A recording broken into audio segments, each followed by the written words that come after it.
Hey everyone, welcome back. Thanks for joining us. Today we've got a brand new story to share with you. So let's begin. Mark Anderson's corner office on the 32nd floor of Boston's financial district offered a breathtaking view of the city. A city he had helped shape with 15 years of experience in structural engineering. He had an eye for spotting weaknesses, whether in buildings or, as he was now realizing, in the foundation of his own life. Scrolling through Sarah's recent credit card statements, a pattern emerged: business lunches at upscale spots like Bastille Kitchen and L'Aspire. $300 for lunch? Even for client meetings, that seemed excessive. Sarah had always been meticulous with expenses, documenting every interaction for her PR firm's records. This was different. The intercom crackled. "Mr. Anderson, the contractors from the Berkshire site are here." Mark minimized the browser window, his expression unreadable. "Send them in."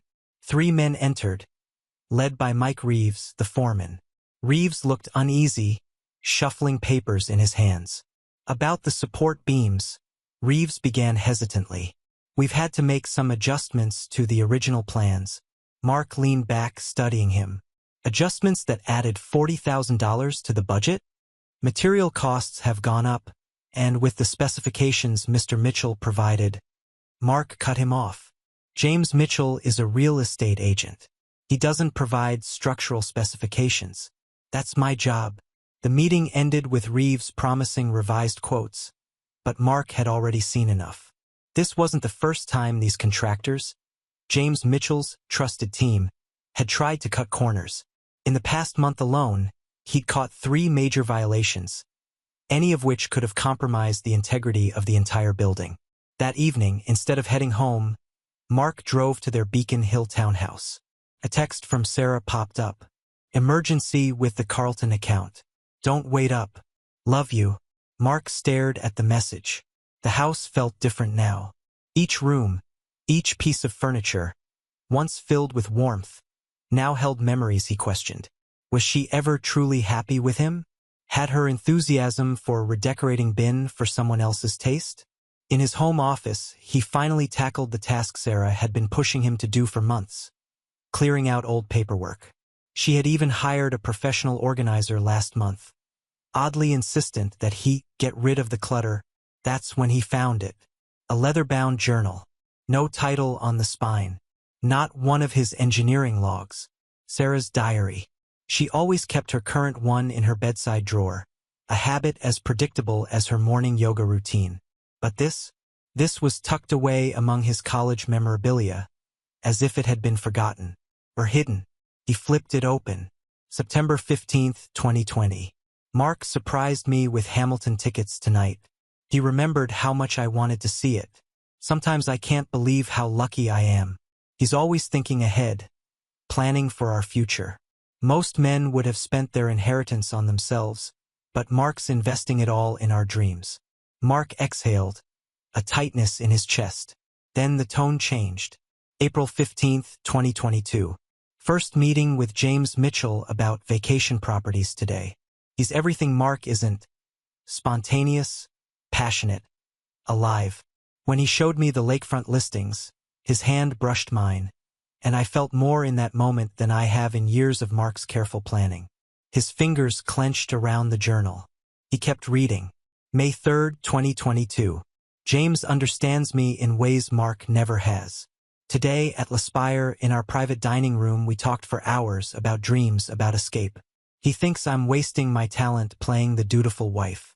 With my PR skills and his real estate connections, we could build an empire." June 20th, 2022. "David's lake house is perfect for our meetings. He's been so helpful in keeping our secret. Says he's always thought Mark was too rigid, too focused on his career. The lake house has become our sanctuary. James brings champagne, and we plan our future while watching the sunset." Bile rose in Mark's throat. Weekends she had claimed were client emergencies, lies. Elaborate plans, coordinated through Sarah's sister, Emma, lies. August 12th, 2023. "Emma's been amazing. She's documenting everything that could help with the divorce. Every time Mark works late, every conversation about money, she's spinning it perfectly. Mark, the controlling husband, the workaholic, the financially restrictive one. Being a junior lawyer at Harrison and Pike gives her access to the best legal minds. Thomas, Mark's old college friend, is a senior partner there. The irony of him unknowingly helping build our case is delicious. Mark's blood ran cold. Then, the final blow. March 1st, 2024. The Berkshire house is our miracle. Mark thinks he's building our dream home, using his inheritance and savings to create an $850,000 anniversary surprise. He has no idea he's financing our escape. James already has buyers lined up for his house, and David's helping with the paperwork. The contractors are charging extra, skimming enough to fund our fresh start. Just a few more months of playing the devoted wife. A knock at the door. "Hey, buddy. Thought I'd check how the house plans are coming along." David Williams, restaurant owner, longtime friend, betrayer. Mark forced a smile, gesturing to a chair. "Perfect timing. I was just reviewing the contractor quotes you recommended." David settled in, loosening his tie. "Finding everything in order?" Mark let the silence stretch. "Interesting choice of words." David shrugged. "Construction costs are crazy these days." His gaze flicked to the diary on Mark's desk. "Sly. Nervous. Said you've been working late. Thought you might need a break." David's voice was casual, but his eyes weren't. "The lake house is always open to you."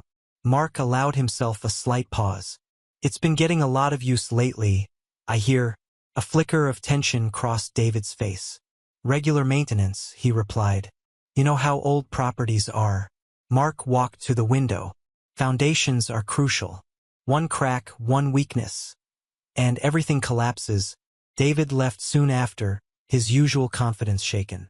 That night, at Emma's promotion dinner, Mark watched the performance unfold. Emma, radiant in her designer suit, subtly documenting every time he checked his phone. Sarah touching his arm with practiced concern. James Mitchell arriving halfway through dinner, tan fresh from his weekend retreat, while Sarah had sworn she was at a PR conference. Mark raised his glass. To new beginnings. They all clinked glasses, oblivious. They thought they had everything under control. But the diary in Mark's briefcase held their secrets, their betrayals. And Mark? He had something even more powerful. The element of surprise. Later that night, after Sarah rushed off to yet another PR emergency, Mark made 2 phone calls. The first to Angela Chan, a forensic accountant he trusted. The second to Michael Jang, his college roommate turned cybersecurity specialist. They thought he was too trusting, too absorbed in his work to notice. Their mistake wasn't in betraying him. Their mistake was in underestimating him. Mark looked out over the Boston skyline, his reflection hard and determined in the glass. Tomorrow the dismantling would begin. But tonight he would play his role perfectly. After all, Sarah wasn't the only one who knew how to put on a performance. Angela China's office overlooked Boston Harbor, its minimalist design mirroring her meticulous approach to forensic accounting. Sunlight reflected off the water as she flipped through the financial records spread across her desk, her expression darkening with every page. "They weren't even subtle about it," she muttered, shaking her head. Mark sat across from her, his jaw tight. "What do you mean?" Angela slid a document toward him. "Your wife's been siphoning money, about $200,000 over the past 18 months, disguised as PR firm expenses. Take a look at these so-called event planning charges from David's restaurant." Mark leaned in, scanning the records. His stomach twisted. "She used David's restaurant as a front?" Angela nodded. "Every corporate event was just a cover to move money. Basic laundering, really. Honestly, I'm almost insulted by how obvious it is." Mark exhaled sharply. "Show me everything." Angela turned to her monitor and pulled up a detailed spreadsheet. "The money transfers are all under the reporting threshold, just enough to avoid triggering audits. The PR firm's books make it look legitimate: event planning, client entertainment, venue rentals. But when cross-referenced with David's restaurant records, she clicked through a few documents. No actual events, just paper trails and fake invoices. She handed Mark a USB drive. All legally obtained. All admissible. I've highlighted the worst violations. The IRS would be very interested in how David's been reporting these events. Mark pocketed the drive. And the construction payments? Angela's lips pressed into a thin line. That's where it gets interesting. She pulled up another file. Your contractors have been overcharging by about 40%. The excess is split, half goes to an account controlled by James Mitchell, the other half is funneled through various shell companies. Classic kickback scheme. Mark's grip on the USB tightened. As he drove to his next meeting, his phone rang. Sarah. He put her on speaker. Hey honey, she said, her voice casual.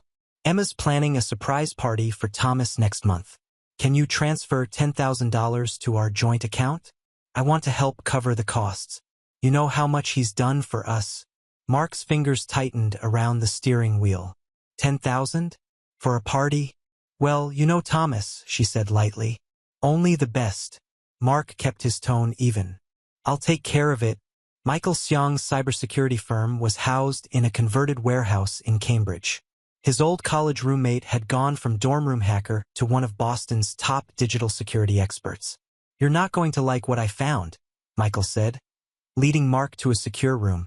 On a large monitor, he pulled up a series of screenshots. Your wife's been busy.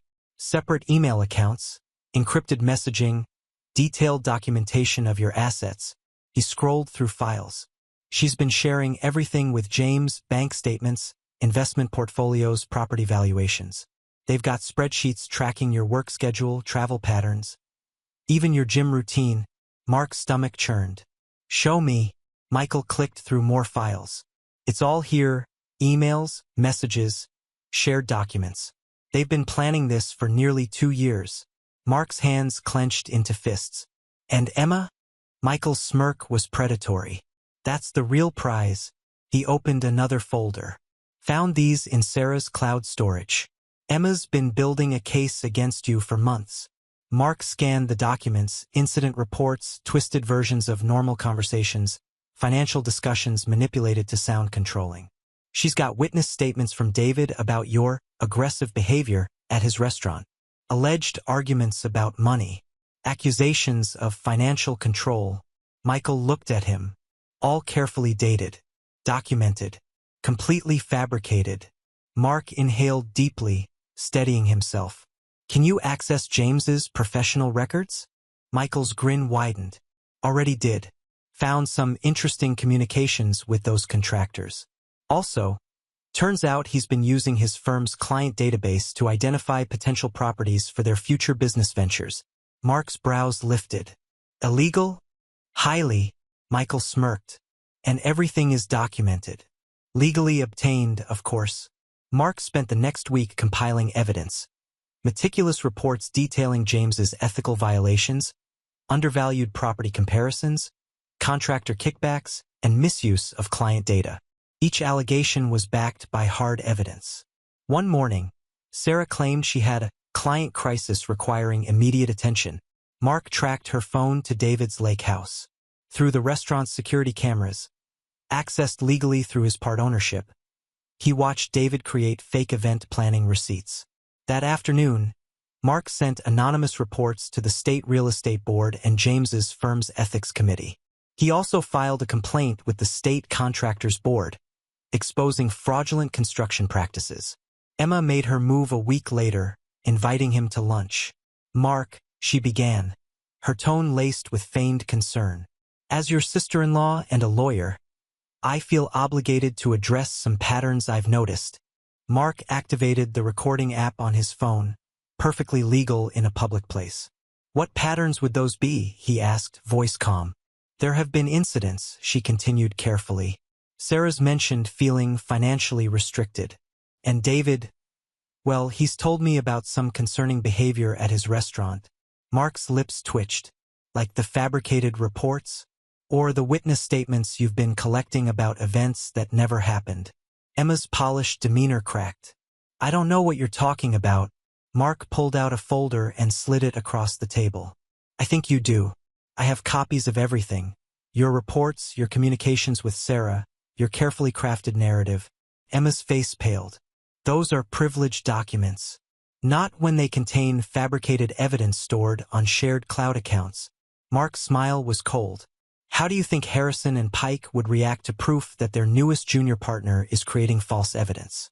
Or better yet, how would the Bar Association feel about it? Emma's breath hitched. Her phone buzzed. Thomas's name flashed on the screen. Mark stood. He received copies this morning. He's probably reviewing them right now, deciding whether to protect you or his firm's reputation. He walked away, leaving her staring at the phone, her carefully constructed future crumbling around her. That evening, Sarah was unusually affectionate. You seem tense, honey. She traced a finger along his arm. The vacation house project getting to you? Mark watched as she subtly tapped out a message to James under the table. Just thinking about the future, he replied. Sarah smiled. Everything will work out perfectly. Trust me. Mark did trust her. He trusted her complete inability to imagine him as anything but the predictable, trusting husband she had married. Her fatal flaw wasn't her infidelity. It wasn't her greed. It was her absolute certainty that she was the cleverest person in the room. The next day, Thomas called an emergency meeting at Harrison and Pike. Emma sat in the conference room, her legal career disintegrating as senior partners reviewed her misconduct. This is a mistake, she insisted. Those documents are taken out of context. There is no context, Thomas interrupted. Where fabricating evidence is acceptable, the Bar Association had already been notified. James Mitchell wasn't faring any better. His firm's ethics committee had called him in for an emergency review. This is ridiculous, he blustered. I'm your top agent.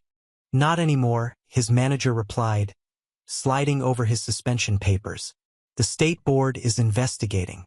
We're cutting ties. David's restaurant received notice of an IRS audit.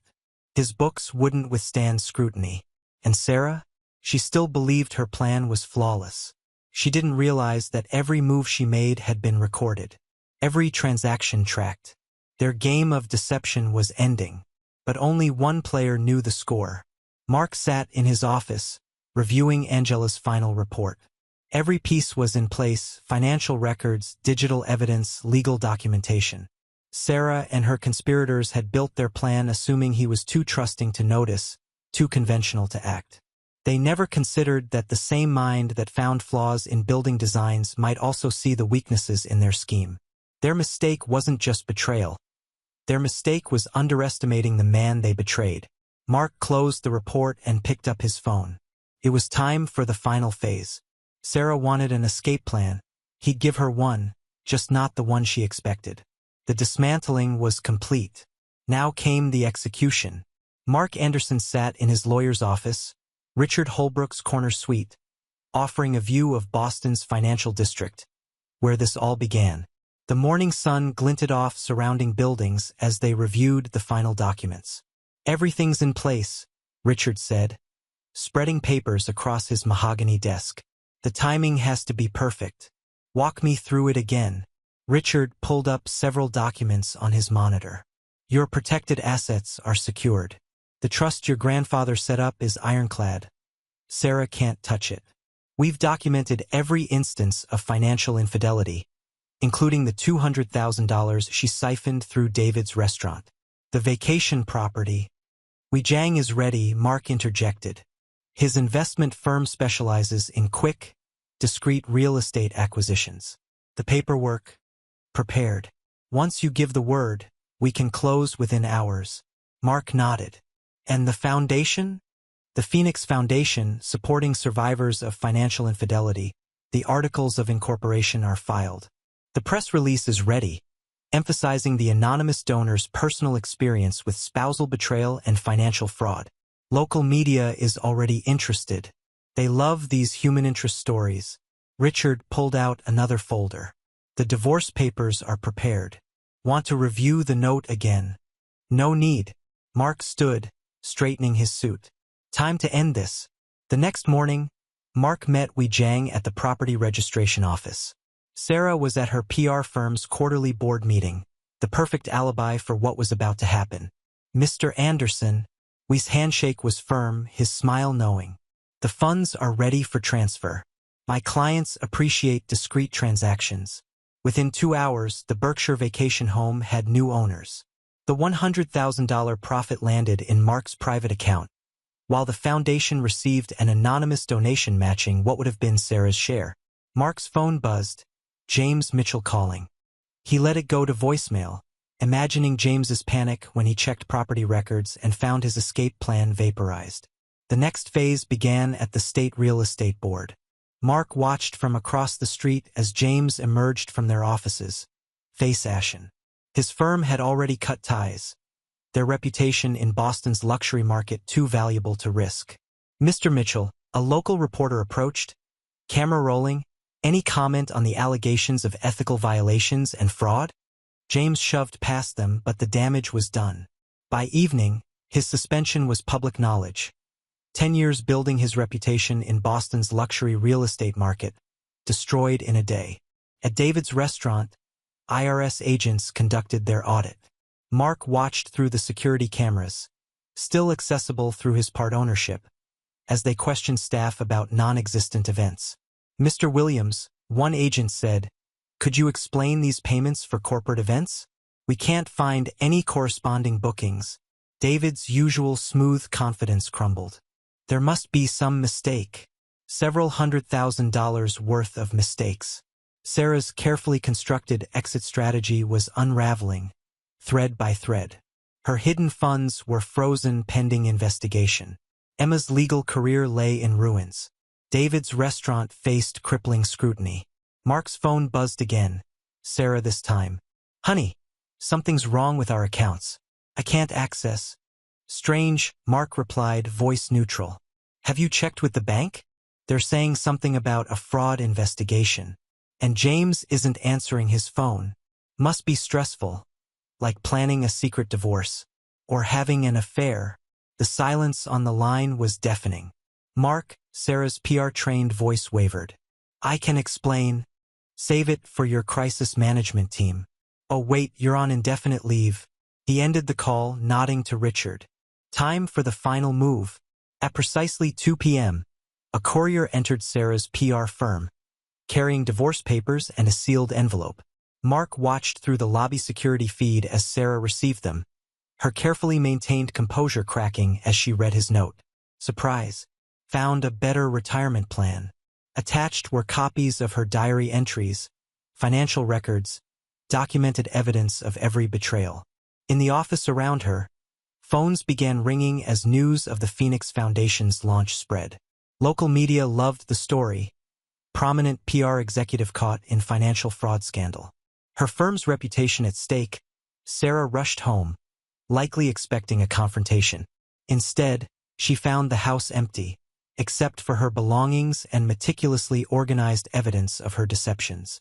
Every drawer, every shelf held proof of another betrayal. Bank statements showing her hidden accounts. Photos from David's lake house. Emails with James planning their escape. Mark watched from his hotel suite as Sarah emerged from their house hours later. Mascara streaked down her face. His phone began ringing, first Sarah, then James, then David.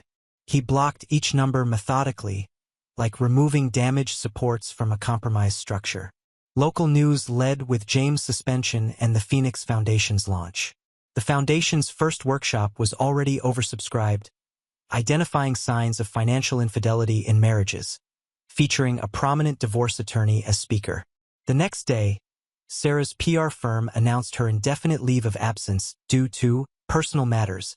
Their statement read, "The irony of a PR executive unable to manage her own crisis wasn't lost on industry observers." That evening, Mark sat in Richard's office, reviewing the aftermath. Sarah's carefully constructed world had crumbled in 48 hours. No house, no hidden funds, no lover's escape plan. James was facing professional ruin. David's restaurant was under investigation. Emma's legal career was finished before it began. "Ready for the next phase?" Richard asked. "No next phase," Mark replied, standing. "I don't need to watch them suffer. I just needed them to lose everything they tried to take from me." He left their destroyed lives behind, their desperate calls and messages unanswered. They thought him a fool, too trusting to notice their betrayal. Instead, they learned too late that trust, once broken, becomes a weapon in the right hands. 3 days later, Mark checked into a mountain resort, watching snow fall outside his window. His phone contained a single new message from Claire Richardson, an award-winning architect whose sustainable luxury designs had caught his attention. "Heard about your renovation work. Interested in collaboration?" Mark smiled but didn't respond immediately. He had time now, time to build something new, something better. After all, the best revenge wasn't just destroying the old, but creating something stronger in its place. The diary sat in his safe, no longer a record of betrayal, but a reminder that endings are just new beginnings in disguise. Sarah, James, David, they gambled everything on his blind trust, and lost everything to his calculated justice. Sometimes, Mark reflected, the perfect revenge isn't about getting even, it's about getting ahead. It's about turning betrayal into opportunity. His new life wouldn't include luxury vacation homes or elaborate exit strategies. Instead, it would be built on something far more valuable, the knowledge that he hadn't just survived their betrayal, he had turned it into his triumph. The great room of his mountain cabin offered a panoramic view of snow-capped peaks, the late autumn sun casting long shadows across his drafting table. The modest 3-bedroom structure bore little resemblance to the ostentatious Berkshire house that had nearly become his prison. Every beam, every angle, reflected his engineering expertise. Not a showcase of wealth, but a testament to precision. "The integration of passive solar heating is remarkable," Claire Richardson said, studying the blueprints for their latest project. The award-winning architect had reached out 6 months ago, intrigued by his renovation work. Most engineers focus on structure without considering environmental impact, and most architects focus on aesthetics without considering structural integrity, Mark countered, earning a knowing smile from Claire. Their professional collaboration had evolved naturally, built on mutual respect and brutal honesty, a refreshing change from his past. A leather-bound diary sat in his office safe, not as a reminder of betrayal, but as insurance against any attempts at reputation rehabilitation. Sarah had already tried that, hiring a crisis management firm in Chicago to paint herself as the victim of a controlling husband. The diary's contents, combined with financial records, had shut that narrative down quickly. Sarah's move to Chicago had been less of an escape and more of a retreat. Once a rising star in crisis management for Fortune 500 companies, she had been reduced to handling social media for mid-tier businesses. The scandal followed her. Potential clients hesitated to hire a PR executive who couldn't manage her own public disgrace. James Mitchell's fall had been even more dramatic. Once a high-end Boston realtor, he now hawked timeshares in Florida. His real estate license suspension in Massachusetts had made industry headlines. The man who once sold million-dollar properties now spent his days convincing retirees to buy fractional ownership in aging beachfront condos, his designer suits replaced by off-the-rack polyester. David Williams had been forced to sell his restaurant at a 60% loss. An IRS audit uncovered more than just the fake event planning payments. Years of creative accounting had finally caught up with him. He avoided prison through a plea deal, but his reputation in Boston's restaurant scene was irreparably damaged. Last Mark heard, David was managing a chain steakhouse in suburban New Jersey. Emma's legal career had ended before it truly began. No law firm would touch a junior lawyer with ethics violations on her record. The State Bar Association censure ensured she'd never practice law in Massachusetts.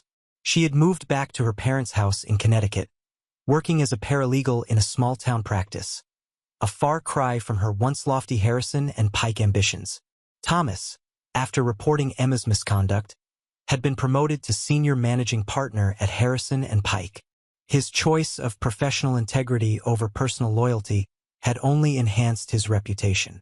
He and Mark still met for occasional lunches, their friendship stronger for having weathered the storm together.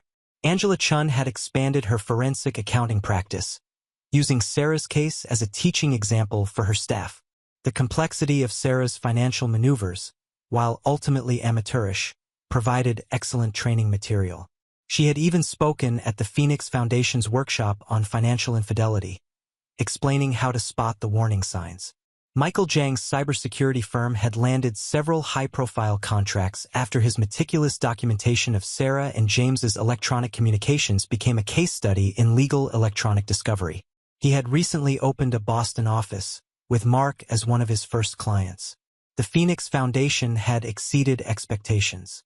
Their workshops on identifying financial infidelity and spousal fraud drew attendees from across New England.